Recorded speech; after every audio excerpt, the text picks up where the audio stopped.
साथियों, आज से करीब 86 वर्ष पहले बाबा साहब डॉक्टर भीमराव अंबेडकर मद्रास मेल से सोलापुर के पंढरपुर जा रहे थे।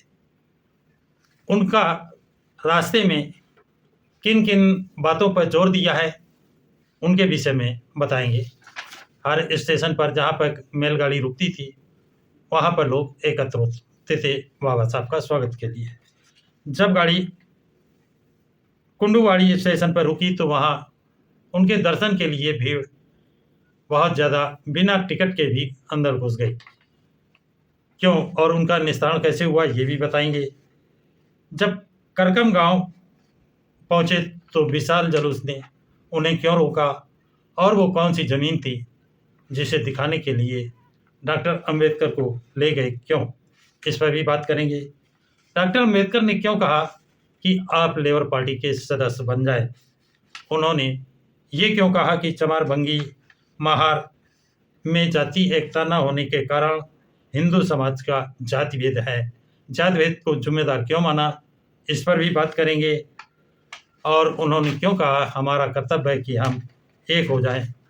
उन्होंने ये क्यों कहा कि महार बेटी बंदी मातंग बेटी बंदी क्यों, इस पर भी आज बात करेंगे, चर्चा करेंगे। ये बातें जो आज से 86 ईयर पहले बाबा साहब डॉक्टर भीमराव अंबेडकर ने की हैं, क्या हम उनको आज कर रहे हैं, ये आप लोगों को विचार करना होगा। तो साथियों, बाबा साहब डॉक्टर अंबेडकर को एक सभा को संबोधित करने के लिए सोलापुर के पंढरपुर गांव में 31/12/1937 को जाना था, आमंत्रित किया गया था उनको, जिसमें शामिल होने के लिए डॉक्टर अंबेडकर रात्रि 10 बजे मद्रास मेल से निकले। उनके साथ में विधायक भाऊराम गायकवाड़ और श्री कमलकांत चित्रे भी थे। दादर स्टेशन पर रामपाल वाल्मीकि बहुत से लोगों के साथ बाबा साहब से मिले। पुणे स्टेशन पर सतारा के विधायक श्री खंडेराव रावत जी बाबा साहब के साथ गाड़ी में बैठ गए। विधायक प्रभाकर रोहम के साथ बहुत से लोग शामिल हुए थे। मद्रास मेल 31 दिसंबर 1937 की सुबह 5:30 बजे के करीब कुड्डूवाड़ी स्टेशन पर पहुंची तो यहाँ पर डॉक्टर अंबेडकर का स्वागत करने के लिए विधायक श्री जीवप्पा एदाले अपने साथियों के साथ उपस्थित थे। उन्होंने फूलमालाएं पहनाकर डॉक्टर अंबेडकर का स्वागत किया। कहते हैं कि वहाँ पर डॉक्टर अंबेडकर को देखने के लिए इतनी ज़्यादा भीड़ एकत्र हो गई थी कि बिना टिकट लिए ही प्लेटफार्म के अंदर चले गए। उन सभी को रेलवे कर्मचारियों ने दुगना पैसा मांग रहे थे। उन गरीबों के पास इतना पैसा कहाँ था।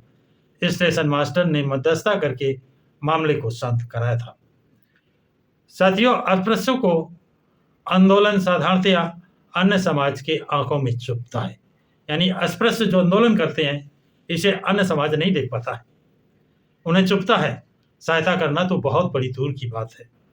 कुड्डूवाड़ी स्टेशन से पंढरपुर जाने के लिए डॉक्टर अंबेडकर को स्पेशल कार, अन्य लोगों के लिए बस की व्यवस्था की गई थी। रास्ते में पड़ने वाले गांव के लोग फूल मालाएं लेकर जुलूस बनाकर ढोल बाजा के साथ डॉक्टर अंबेडकर का स्वागत कर रहे थे। रास्ते में एक उल्लेखनीय और बहुत ही महत्वपूर्ण बात सामने आई। करकम गांव के लोगों ने जुलूस निकालकर बादलकोट फॉरेस्ट से चंद्रभागा नदी के किनारे वाली पड़ती जमीन अस्पृश्य लोगों को रियायती दामों पर मिले, इसलिए कार्यक्रम वहां रखा गांव के लोगों ने। आपको ये जानकर आश्चर्य होगा कि ये जमीन देखने के लिए डॉक्टर अंबेडकर 3 किलोमीटर पैदल चलकर उस जगह को देखा था। इतना ही नहीं, नदी के किनारे के गांव वालों ने जो अल्पाहार तैयार करके लाए थे उसे डॉक्टर अंबेडकर ने उनके साथ में खाया था, ग्रहण किया था। वहां पर उपस्थित जन समुदाय को संबोधित करते हुए डॉक्टर अंबेडकर ने कहा था कि सभी महिला और पुरुषों को स्वतंत्र लेबर पार्टी का सदस्य बनना चाहिए। इसके पश्चात डॉक्टर अंबेडकर के लिए जो सभा स्थल बनाया गया था वहाँ पंडाल और शमियाने लगाए गए थे और बहुत से लोग डॉक्टर अंबेडकर को सुनने के लिए एकत्र हुए थे। डॉक्टर अंबेडकर सभा को संबोधित करते हुए कहा कि कल यानी 1 जनवरी 1938 को सोलापुर में मातंग समाज की एक परिषद होने वाली है। उस परिषद में मुझे आमंत्रित किया गया है। वहाँ मैं जिस विषय पर विस्तार से बोलने वाला हूँ उसी विषय पर आज यहाँ कुछ संक्षेप में बोलूँगा।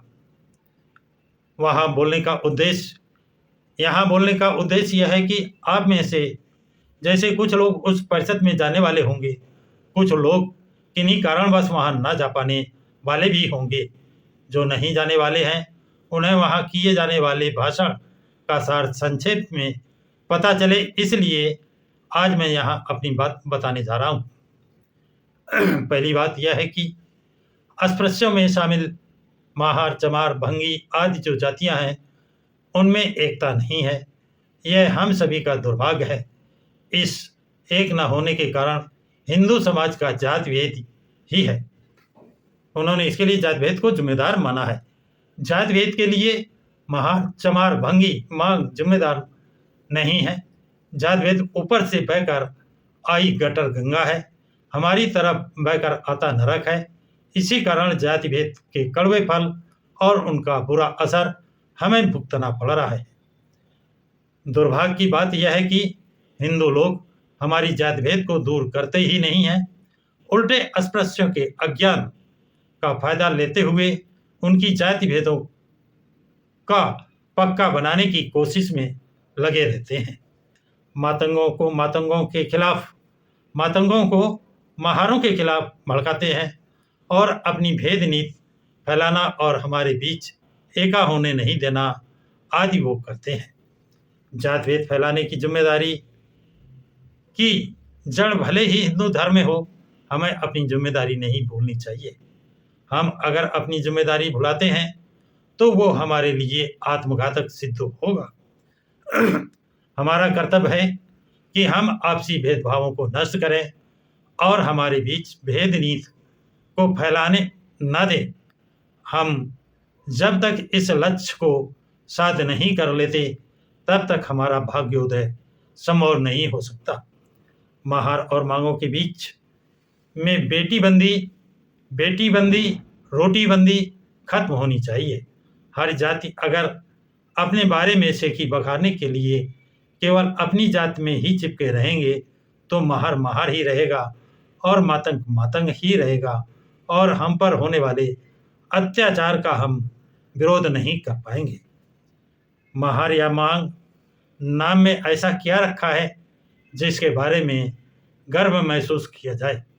इन नामों में कौन सी उज्जवल परंपरा आपके सामने साकार होती है जिसे बनाए रखने के लिए आप जी जान लगा दे रहे हैं?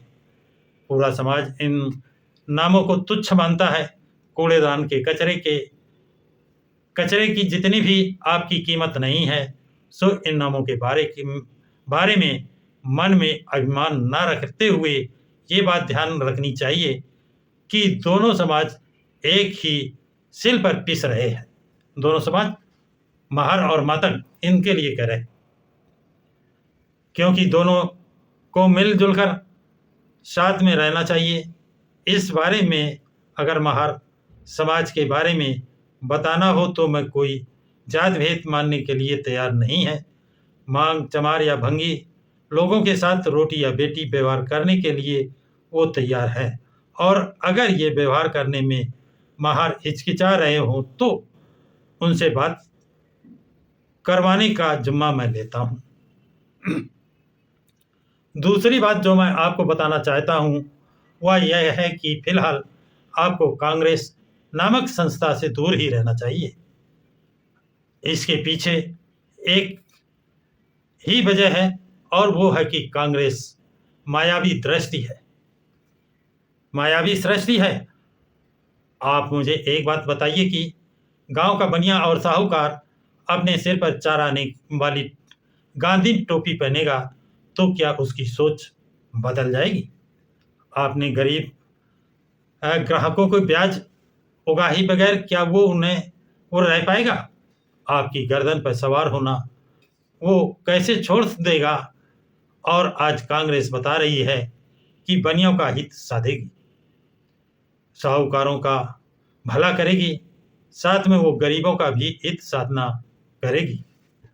बिल्ली और चूहे को वह एक जगह कैसे रखना चाहती है? बिल्ली के सामने चूहे को रखकर वो चूहे की जान कैसे बचाएंगे? ये सब आपको भी सोचना चाहिए। इसलिए हमें अपनी ताकत बढ़ानी पड़ेगी, और ताकत बढ़ाना यानी आपके ही हित के लिए ही बनी स्वतंत्र लेबर पार्टी का सदस्य बनना चाहिए। आज मैं आपसे बस इतना ही कहना चाहता हूँ। इसके बाद डॉक्टर अंबेडकर ने अपने भाषण को समाप्त किया। भाषण समाप्त करने के बाद उनको चायपान कराया गया। चायपान करने के बाद डॉक्टर अंबेडकर अपने साथियों के साथ पंढरपुर के लिए प्रस्थान किया। तो साथियों, जो बाबा साहब ने चेतावनी आज से 86 वर्ष पहले दी थी, क्या हम उसका पालन कर रहे हैं? क्या आपस में रोटी बेटी का संबंध स्थापित कर रहे हैं? क्या हम एक ऐसी पार्टी के सदस्य बन रहे हैं जो हमारे हित चिंतक है, अथवा आज भी हम उन हिंदू समाज के संगठनों के जाति भेदी नीति के शिकार हो रहे हैं और उनके इशारे पर हम जाति भेद समाप्त नहीं कर पा रहे हैं, हम रोटी बेटी का संबंध स्थापित नहीं कर पा रहे हैं, बल्कि जो हमारे अंदर भेद पैदा कर रहा है उनकी रूप बेटियों के साथ जरूर संबंध स्थापित कर रहे हैं। तो क्या हम रास्ते से भटक गए हैं? इन बातों पर आपको ये बातें कैसी लगी है? कमेंट्स बॉक्स में कमेंट्स जरूर लिखें तथा इस वीडियो को लाइक और शेयर करें। प्रकाश की राज चैनल को सब्सक्राइब करें।